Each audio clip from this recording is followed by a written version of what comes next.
Antusiasme warga Bogor yang tinggi terkait vaksinasi COVID-19 dosis 3 atau booster terpampang jelas pada ramainya gerai vaksin di alun-alun Kota Bogor setelah pemerintah menetapkan vaksin dosis 3 sebagai syarat berpergian keluar kota.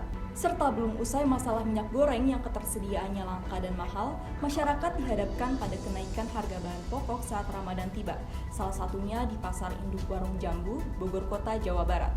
Selengkapnya dalam Explain News. Selamat siang pemirsa, Explain News kembali hadir menyapa Anda pada hari ini. Kami akan menghadirkan informasi terbaru dan akan menemani Anda selama beberapa menit ke depan. Bersama saya Samila Insyira dalam Explain News menjelaskan berita terkini secara aktual, tajam, dan terpercaya. Inilah Explain News selengkapnya. Kita ke kabar pertama pemirsa, pemerintah kembali mengubah sejumlah persyaratan pelaku perjalanan dalam negeri jelang Ramadan dan Lebaran tahun ini. Pelonggaran ini dilakukan dalam rangka menyambut mudik yang kini kembali diperbolehkan. Ketentuan tersebut diatur dalam Surat Edaran 16/122 tentang perjalanan orang dalam negeri pada masa pandemi COVID-19.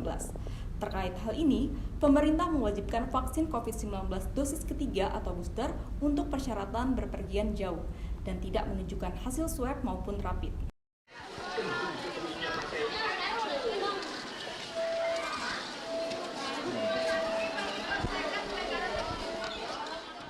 Persyaratan vaksin booster untuk berpergian keluar kota menjadikan antusias masyarakat Indonesia tinggi dalam berbondong-bondong mendaftar vaksin booster. Tak terkecuali warga Bogor, Jawa Barat yang meramaikan gerai vaksin di alun-alun Kota Bogor yang diselenggarakan oleh Polresta Bogor Kota bekerja sama dengan Kadin Kota Bogor serta KNPI Kota Bogor. Selama 20 hari ke depan yang dimulai dari tanggal 6 April 2022 hingga sebelum Lebaran. Sejak pagi, warga sudah datang ke gerai vaksinasi ini. Antusiasme terlihat dengan antrean pendaftar vaksin yang ramai. Kita kebetulan jam pertama aja udah cukup banyak ya, udah hampir 100 lebih. Ya mudah-mudahan nanti sore atau mungkin malam bisa melebihi daripada target-target yang sudah kita sepakati. Supaya herd immunity atau percepatan vaksin di Kota Bogor itu minimal atau maksimal ya, minimal 50% ya daripada penduduknya. Pendaftar vaksin booster meningkat dari hari ke hari. Mengingat pemerintah telah membuat kebijakan yang mengizinkan masyarakat untuk mudik saat hari raya nanti, dengan catatan masyarakat sudah mendapatkan vaksin dosis ketiga atau vaksin booster. Hal ini ditanggapi dengan baik oleh warga Bogor Kota yang mematuhi kebijakan pemerintah dengan melakukan vaksinasi booster. Karena satu memang kita harus mengutamakan prinsip kesehatan, menjaga diri dan juga menjaga lingkungan sekitar orang-orang interaksi dengan kita. Yang kedua, kebetulan pekerjaan saya walaupun freelance tapi perjalanan dinas keluar kota dengan pesawat. Jadi itu mau nggak mau harus ada prosedur yang harus dipenuhi, salah satunya booster supaya tidak harus antigen, tidak harus PCR. Meski diperbolehkan mudik, pemerintah mengimbau agar masyarakat tetap menjalani protokol kesehatan secara ketat. Kementerian Kesehatan menargetkan program vaksinasi booster di Indonesia akan rampung pada akhir 2022 mendatang. Dari Bogor, Jawa Barat, tim Vokasi TV mengabarkan. Kita beralih ke berita selanjutnya pemirsa. Ramadan hari kelima, pedagang dan konsumen mengeluhkan harga bahan pokok yang kian merangkak naik. Berdasarkan pantauan tim Explain News di Pasar Induk Warung Jambu, Bogor Kota, Jawa Barat, adapun sejumlah bahan pokok yang tercatat telah mengalami kenaikan yaitu gula pasir, cabai rawit, telur, hingga daging. Sejumlah pedagang mengungkapkan bahwa kenaikan jumlah bahan pokok ini sudah berlangsung dari 2-3 hari yang lalu menjelang Ramadan.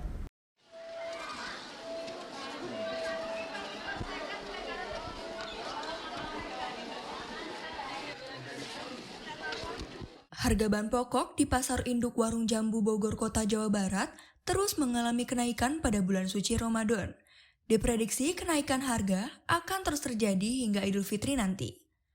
Harga jual gula pasir naik menjadi Rp15.000–17.000 per kilogram, dari sebelumnya Rp14.000. Mengenai harga minyak, sampai saat ini belum ada tanda-tanda penurunan. Hal ini dikeluhkan oleh para pedagang karena mahalnya harga bahan pokok membuat sepi pembeli. Barangnya susah, harganya naik, kasihan. Jadi posisi kami yang serba salah. kami jual harga tinggi, kasihan konsumen. Enggak saya jual, kasihan juga konsumen. Jadi tolonglah untuk pemerintah ya. Untuk pemerintah cepatlah tanggulangi permasalahan ini supaya stabil lagi. Untuk kebutuhan konsumen lebih diutamakan, kebutuhan masyarakat lebih diutamakan supaya sejahtera. Bagi para pembeli, kenaikan harga bahan pokok menjadi kekhawatiran tersendiri. Hal ini sangat berdampak pada perekonomian masyarakat. Kenaikan harga bahan kebutuhan pokok tahun ini diketahui lebih parah daripada Ramadan tahun kemarin, karena kenaikannya sudah terjadi sejak 1 bulan terakhir ini. Artinya, harga sejumlah sembako seolah bertahap naik setiap hari. Aduh, jadi tambah susah mau masak-masak diirit-irit jadinya ya. Masak jadi diirit-irit, kita yang biasanya kita goreng-goreng, akhirnya kan karena minyaknya mahal, kita kurangin gitu. Meski banyak pembeli yang mengeluh atas kenaikan harga bahan, namun tetap dibeli karena sudah menjadi kebutuhan sehari-hari. Naiknya harga bahan pokok diprediksi akan terus bertambah naik di setiap harinya sampai pasca Lebaran. Naiknya harga bahan pokok ini dikarenakan pasokan barang dari produsen berkurang. Dari Bogor, Jawa Barat, tim Vokasi TV mengabarkan.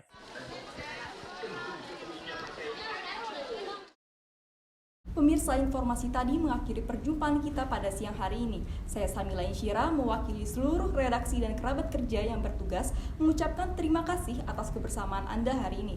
Saksikan selalu Explain News di Vokasi TV, menjelaskan berita terkini secara aktual, tajam, dan terpercaya. Selamat siang, selamat beraktivitas, dan sampai jumpa.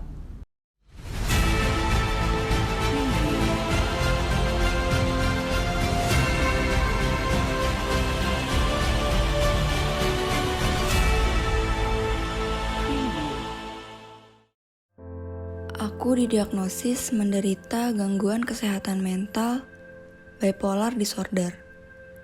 Kadang aku senang, sangat senang. Tapi tiba-tiba aku merasa sedih. Gangguan ini datang karena banyaknya tekanan dari lingkungan di sekitarku. Mulai dari keluargaku yang berantakan, teman-temanku yang menganggapku aneh, dan kekasihku yang selalu menuntutku untuk menjadi sempurna. Terlalu banyak. Ini menyakitkan. Aku sudah terbiasa dengan semua itu. Terbiasa sendiri dengan pikiran berkecamuk tanpa kepedulian orang-orang di sekitarku. Mama nyesel lahirin kamu. Lo gak berguna, gak usah depresi alay. Lo mending mati aja deh. Gangguan penyakit mental itu nyata, bahkan dekat dengan kita. Temani, dengarkan, dan bantu mereka.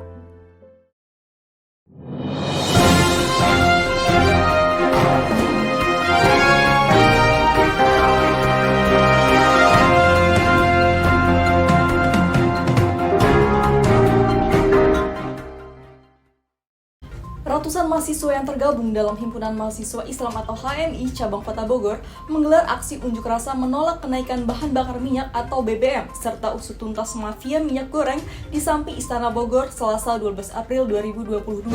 Serta memasuki pekan kedua Ramadan, gelombang arus mudik di stasiun Pasar Senen, Jakarta Pusat mulai terlihat. PT Kereta Api Indonesia telah membuka pelayanan kereta api berjarak jauh sebanyak 22 perjalanan dengan kapasitas penumpang 100%. Tingkat kereta api untuk perjalanan mudik ke sejumlah wilayah di Pulau Jawa pun mulai diserbu warga. Bahkan saat ini banyak yang sudah habis terjual. Selamat siang pemirsa, Explain News kembali hadir menyapa Anda pada hari ini. Dalam Explain News Live, kami akan menghadirkan informasi terbaru dan akan menemani Anda selama beberapa menit ke depan. Bersama saya Syamila Insyira dalam Explain News, menjelaskan berita terkini secara aktual, tajam, dan terpercaya. Inilah Explain News selengkapnya. Kita ke informasi pertama pemirsa, gelombang unjuk rasa mahasiswa kembali terjadi hari ini. Ratusan mahasiswa yang tergabung dalam Himpunan Mahasiswa Islam atau HMI Cabang Kota Bogor menggelar unjuk rasa di depan gedung BKPP Provinsi Jawa Barat, di samping Istana Bogor atau hanya berjarak 100 meter dari pintu 1 Istana Bogor. Unjuk rasa ini berlangsung dan adanya blokade pagar berduri pihak kepolisian. Berbagai poster dan spanduk berisi protes mereka bentangkan. Isu yang mereka suarakan tidak lagi soal penundaan pemilu dan wacana presiden 3 periode. Mereka fokus mendesak pemerintah meminta memberantas mafia minyak goreng dan menolak kenaikan harga BBM. Untuk informasi lebih jelas, kita bergabung dengan koresponden Explain News, Davin Fadil, langsung dari lokasi unjuk rasa HMI di samping Istana Bogor. Davin, bagaimana situasi unjuk rasa saat ini yang dilakukan oleh Himpunan Mahasiswa Islam Cabang Kota Bogor di samping Istana Bogor? Oke, baik. Saya sudah di lokasi kejadian di mana para demonstran sudah mulai berunjuk rasa di sekitar Istana Merdeka di Bogor. Unjuk rasa ini dimulai pada sekitar pukul 16.00 setelah asar, yang mana terjadi pengalihan arus sistem satu arah Kota Bogor oleh kepolisian setempat. Aparat kepolisian sudah berjaga sejak pukul 15.00 waktu setempat dengan berjaga di depan Istana Bogor. Baik, siapa saja demonstran yang tergabung dalam unjuk rasa kali ini? Sejauh ini para demonstran yang hadir berasal dari HMI. Himpunan Mahasiswa Islam Cabang Kota Bogor ini memang sudah merencanakan untuk unjuk rasa sejak beberapa hari lalu setelah adanya unjuk rasa oleh BMSI khusus Kota Bogor di Bogor pada beberapa hari lalu. Baik, kira-kira berapa orang demonstran yang hadir saat ini? Untuk jumlah demonstran sekitar mungkin 100 orang yang baru datang saat ini. Mungkin akan terus bertambah seiring waktu berjalan. Lalu tuntutan apa saja yang dicetuskan oleh HMI pada unjuk rasa kali ini?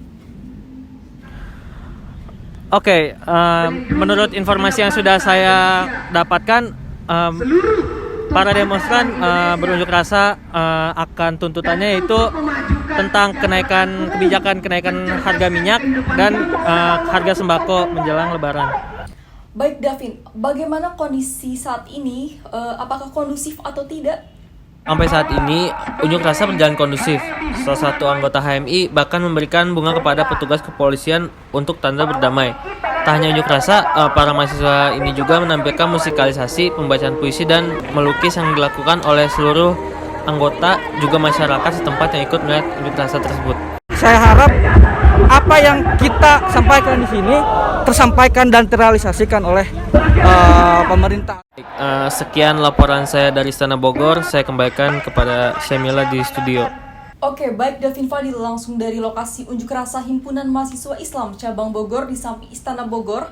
Sejauh ini terlihat masih kondusif dan pembubaran yang akan dilakukan sebentar lagi setelah buka puasa oleh kepolisian juga bisa ditanggapi positif oleh mahasiswa yang berunjuk rasa. Terima kasih Davin Fadil atas laporannya. Kami nantikan pantauan Anda selanjutnya dari unjuk rasa HMI yang sampai saat ini masih juga terjadi di sana.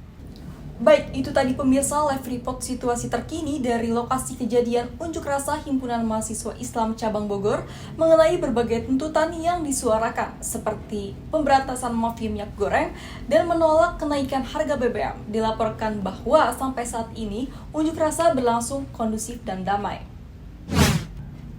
Kita beralih ke berita selanjutnya pemirsa. Stasiun Pasar Senen, Jakarta Pusat mulai dipadati pemudik di pekan kedua Ramadan. Sejumlah pemudik memilih kembali ke kampung halaman lebih awal pada Lebaran 2022.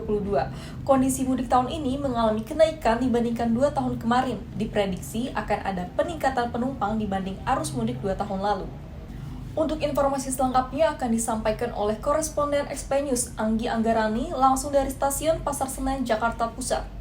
Anggi, seperti apa kondisi peningkatan penumpang di Stasiun Pasar Senen pada hari ini? Baik, melaporkan dari tempat kejadian yaitu Stasiun Pasar Senen sudah ramai didatangi oleh pemudik yang akan pulang ke kampung halaman masing-masing.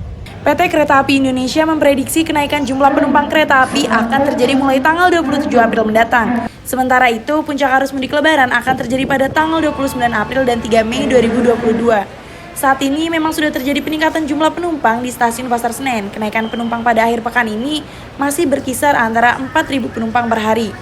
Pihak KAI memprediksi angka jumlah penumpang akan terus mengalami peningkatan khususnya saat menjelang libur Hari Raya Idul Fitri. Bagaimana pantauan pelonjakan penumpang di Pasar Senen? Saat ini Stasiun Pasar Senen terlihat ramai oleh penumpang yang akan pergi ke kampung halaman. Kondisi ini terlihat lebih terjadi peningkatan signifikan dari minggu-minggu sebelumnya. Lalu apa saja syarat yang perlu diperhatikan oleh penumpang ketika akan mudik? Oke baik, untuk persyaratan sendiri pemerintah sudah memudahkan para pemudik yaitu dengan menggunakan vaksin dosis 3 atau vaksin booster. Baik, sekian laporan saya dari Stasiun Pasar Senen Jakarta Pusat. Saya kembalikan kepada Syamila di studio. Baik, terima kasih Anggi Anggarani atas laporannya. Kami nantikan pantauan Anda selanjutnya dari Stasiun Pasar Senen Jakarta Pusat terkait melonjaknya penumpang untuk mudik lebaran. Pemirsa, informasi langsung tadi mengakhiri perjumpaan kita pada siang hari ini. Saya Syamila Insyira mewakili seluruh redaksi dan kerabat kerja yang bertugas mengucapkan terima kasih atas kebersamaan Anda hari ini. Saksikan selalu Explain News di Vokasi TV, menjelaskan berita terkini secara aktual, tajam, dan terpercaya. Selamat siang, selamat beraktivitas, dan sampai jumpa.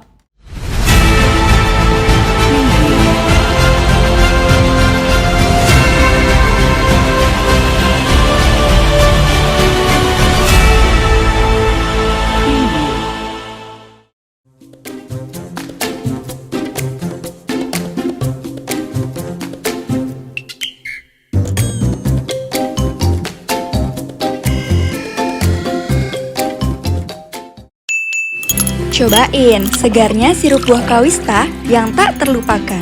Sirup kawista yang kental dengan 100% gula tebu yang manisnya pas. Sirup kawista, nikmati segarnya yang asli.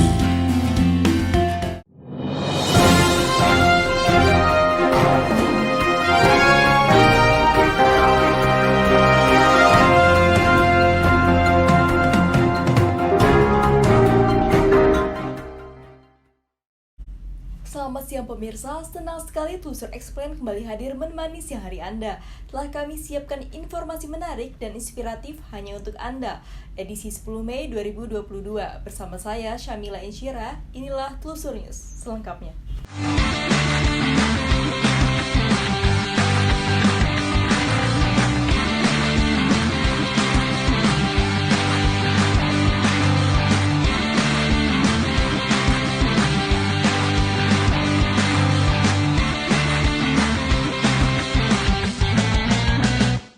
Apakah pemirsa tahu tentang kondisi pertanian di Indonesia saat ini?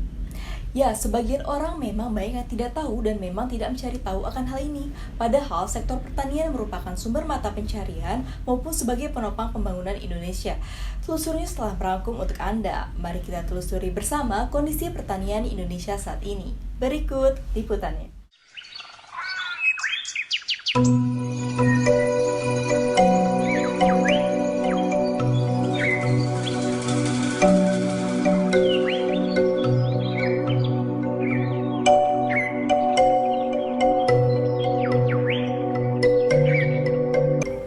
Indonesia merupakan negara agraris di mana sebagian besar penduduknya bekerja dalam bidang pertanian. Nah, pemirsa di rumah, kalian penasaran gak sih bagaimana kondisi pertanian yang ada di Indonesia untuk saat ini? Untuk menambah pengetahuan dan rasa keingintahuan Anda, kalian bisa melihat kondisi pertanian yang ada di Desa Jurangjero, Kecamatan Sluke, Kabupaten Rembang, Provinsi Jawa Tengah.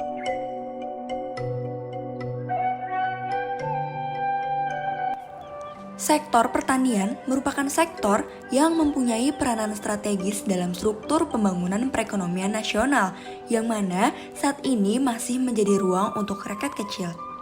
Kurang lebih 100 juta jiwa atau hampir separuh dari jumlah rakyat Indonesia bekerja di sektor pertanian. Sektor ini nyatanya merupakan sektor yang kurang mendapatkan perhatian secara serius dari pemerintah. Meski demikian, sektor ini merupakan sektor yang sangat banyak menampung luapan tenaga kerja dan sebagian besar penduduk kita tergantung padanya. Saat ini, modal budidaya sayuran dan buah sangat besar. Para buruh tani mendapatkan penghasilan hanya pada waktu musim panen. Karena bukan lahan sendiri, penghasilan mereka dibagi dengan pemilik lahan sebesar 50%.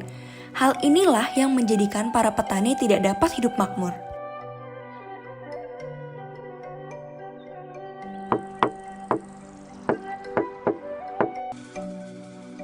Hal ini yang dialami oleh Ngadiman selaku salah satu petani di desa Jurang Jero, Kecamatan Seluke, Jawa Tengah. Lahanem iku entuke kondi. Kalau kami tua, Lah setahune iku piro? tahunnya saya 750.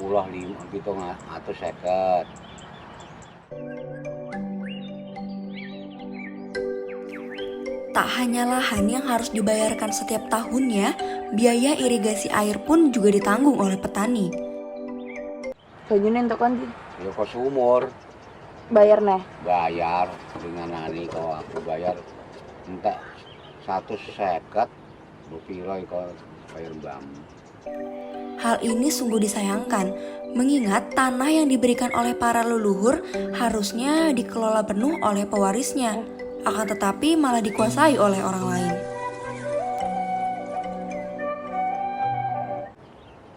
Mau nih orang udan yo garing tinting, pertama sih garing orang udan, terus wayahe jebrol sampai pendak dino orang udan, terus ana udan akeh iso jebrol iku iso panen iku. Alangane ya alangan orang udan iku, orang udan kan sawah kan rasa lemu. Kondisi lahan yang dikelola Ngadiman memang cukup baik, tetapi ada kalanya musim tidak bersahabat, sehingga tidak menutup kemungkinan akan adanya gagal panen. Setelah panen padi, biasanya Ngadiman bersama petani lainnya menanam kacang untuk menambah penghasilan sambil menunggu padi siap ditanam kembali. Harapannya lancar dong. Muga-muga wae paringi lancar kalau pangeran. Wong atine mau nyambut demo tanah konggone kami tuwa iku tok. Allah engko. Mendengar harapan Ngadiman terkait pertanian di desanya, sudah seharusnya bisa menggerakkan pertanian Indonesia ke arah yang lebih maju. Kesejahteraan petani merupakan tujuan utama yang menjadi prioritas dalam melakukan program apapun untuk mencapai pondasi yang kuat pada pembangunan nasional.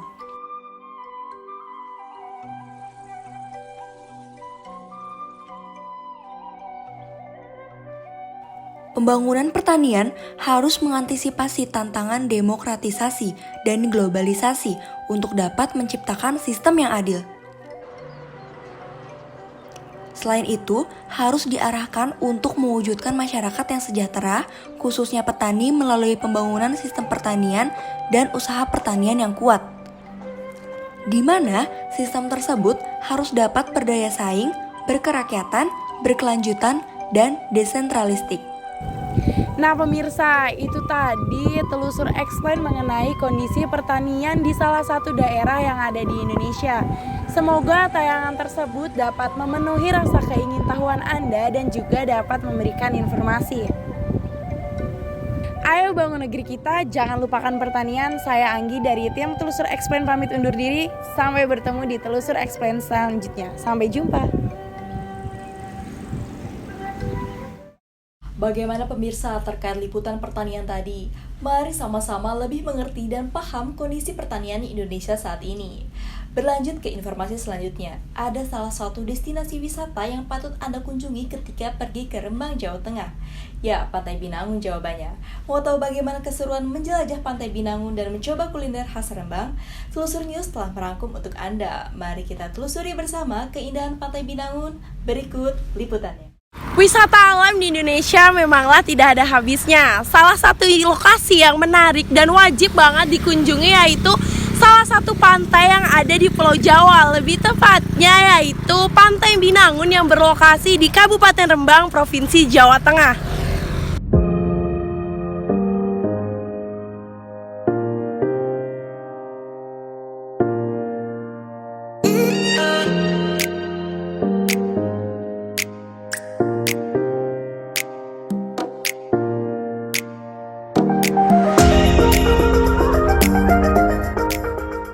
Kota Rembang terkenal akan keindahan objek wisatanya. Salah satu contohnya adalah wisata Pantai Binangun di Lasem, Rembang, Jawa Tengah. Pantai Binangun indah terletak di Desa Bonang, Binangun, kira-kira 18 km ke arah timur dari kota Rembang. Keindahan pantai dengan panorama hamparan laut luas dapat dilihat baik dari jalan raya maupun dari atas bukit.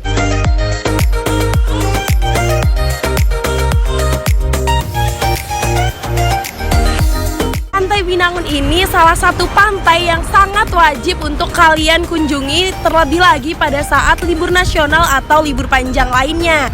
Nah, di pantai ini juga kalian dapat melihat pemandangan-pemandangan yang luar biasa cantiknya dan juga indah. Buat kalian yang penasaran, mari ikuti aku.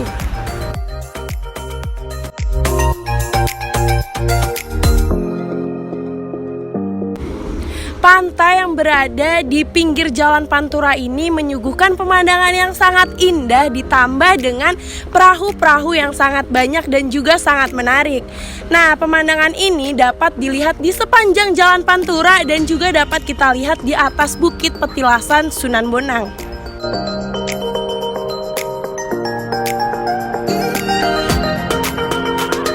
Nah, buat kalian yang butuh healing, butuh menenangkan pikiran, kalian bisa banget untuk datang ke Pantai Binangun. Dan kalian wajib banget untuk ke Watu Layar untuk melihat hamparan luas lautan yang sangat indah.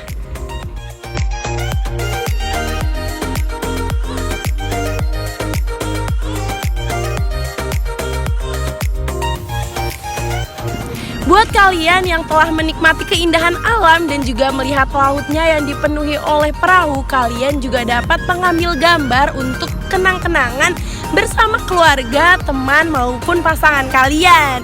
Buat kalian juga yang datang untuk sekedar melihat-lihat, kalian juga disuguhkan oleh keindahan alam yang ada.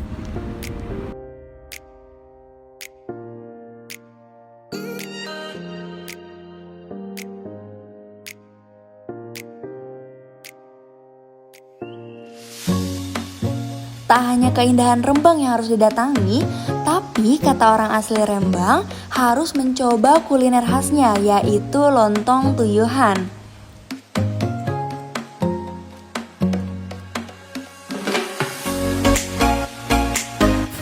Setelah menikmati keindahan sunset yang ada di Pantai Binangun, kalian wajib banget menikmati makanan khas Rembang, yaitu lontong tuyuhan yang sudah ada sejak zamannya Sunan Bonang. Buat kalian yang penasaran, mari kita coba.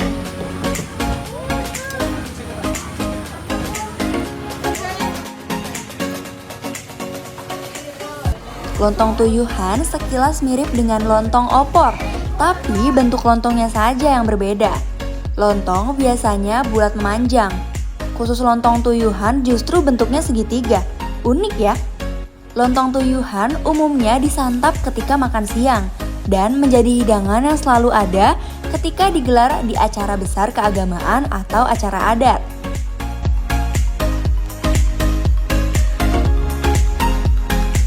Lontong tuyuhan ini rasanya sangat lezat, perpaduan antara santan dan kaldu ayamnya sangat pas dan juga rasa pedas, asin dan gurihnya sangat lezat.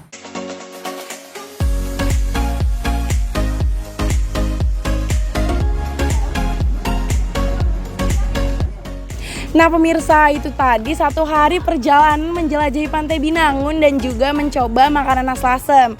Saya Anggi Anggarani dari tim Telusur Explain pamit undur diri, sampai bertemu di Telusur Explain selanjutnya. Sampai jumpa!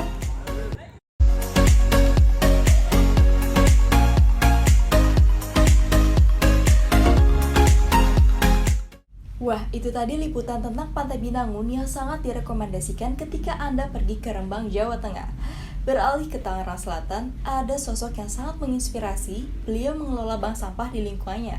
Mari kita telusuri bersama sosok inspiratif ini. Berikut liputannya.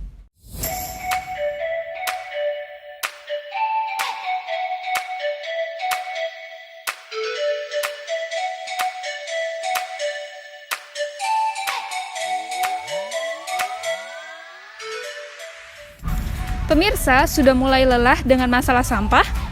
Permasalahan ini memang tidak kunjung selesai mengingat melonjaknya kuantitas sampah di suatu daerah jika tidak dikelola dengan baik. Nah, kali ini Telusur Explain akan mengajak Anda untuk mengenal sosok aktivis lingkungan yang memiliki dan mengelola bank sampah di lingkungannya. Penasaran kan dengan kisahnya? Nah, yuk sama-sama kita telusuri di Telusur Explain.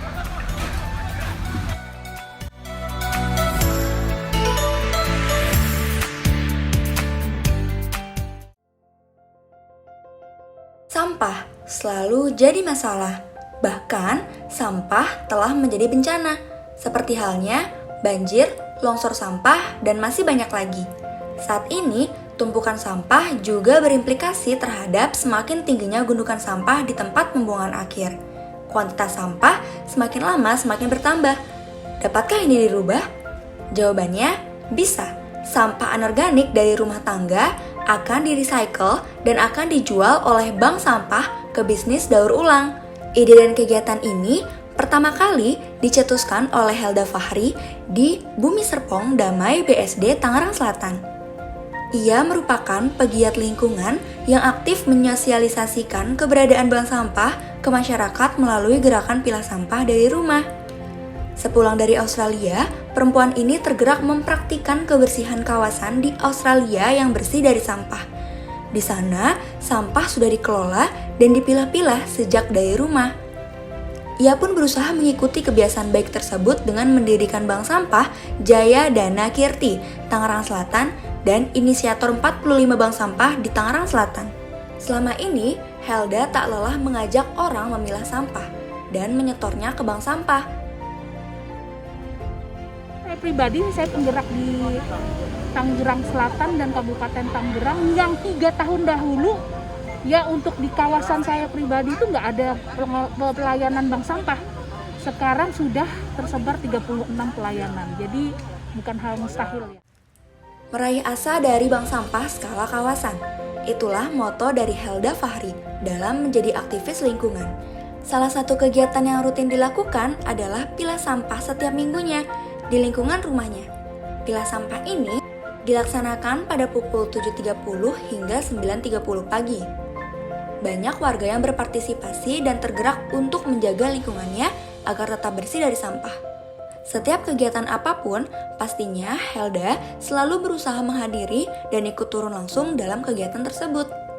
Jadi kita sekarang ini berupaya mengajak semua orang, stakeholder manapun ya, baik swasta maupun pemerintah, masyarakat itu sendiri, mari kita harus perbanyak edukasi ini biar orang tidak tersesat lagi. Kepeduliannya memang besar. Tanpa dipungkiri, ia dengan senang hati selalu siap mengajari orang lain untuk merawat lingkungan dan mengolahnya dengan baik. Wah, salut sekali ya dengan perempuan satu ini. Melalui bank sampahnya, ia ingin generasi milenial Indonesia selalu peduli dengan kebersihan. Baginya, sampah adalah sahabat manusia jika dapat dikelola dengan baik dan bermanfaat bagi lingkungan. Lakukan terus pilah sampah dari rumah karena ini adalah menjadikan sampah tidak menjadi sampah. Seharusnya dari Helda Fahri kita bisa belajar, bukan hanya generasi tua yang harus terus bergerak, tetapi generasi muda lah yang harus bisa merubah masa depan menuju yang lebih baik. Nah, itu tadi sosok Helda Fahri, aktivis lingkungan yang banyak mendirikan bank sampah. Sungguh inspiratif ya. Kesadaran diri sendiri tentunya sangat diperlukan. Ingat, lebih baik hidup dari sampah daripada hidup menjadi sampah. Nah pemirsa, itu tadi Telusur Explain mengenai sosok aktivis lingkungan bernama Ibu Helda yang mengelola bank sampah di lingkungannya. Sungguh mulia sekali ya pemirsa. Semoga pemirsa di rumah dapat terinspirasi dan mengikuti jejak Ibu Helda ya. Saya Darin dari tim Telusur Explain pamit undur diri. Sampai bertemu di Telusur Explain selanjutnya. Pilah sampah dari rumah. Bye-bye. Sungguh menginspirasi para generasi muda saat ini untuk bersama-sama mengelola sampah di lingkungannya dengan baik. Informasi tadi menutup perjumpaan kita pada hari ini. Saya Esa Mila Insyira beserta tim yang bertugas pamit undur diri. Terima kasih atas perhatiannya. Saksikan selalu Telusur Explain di Vokasi TV. Sampai jumpa.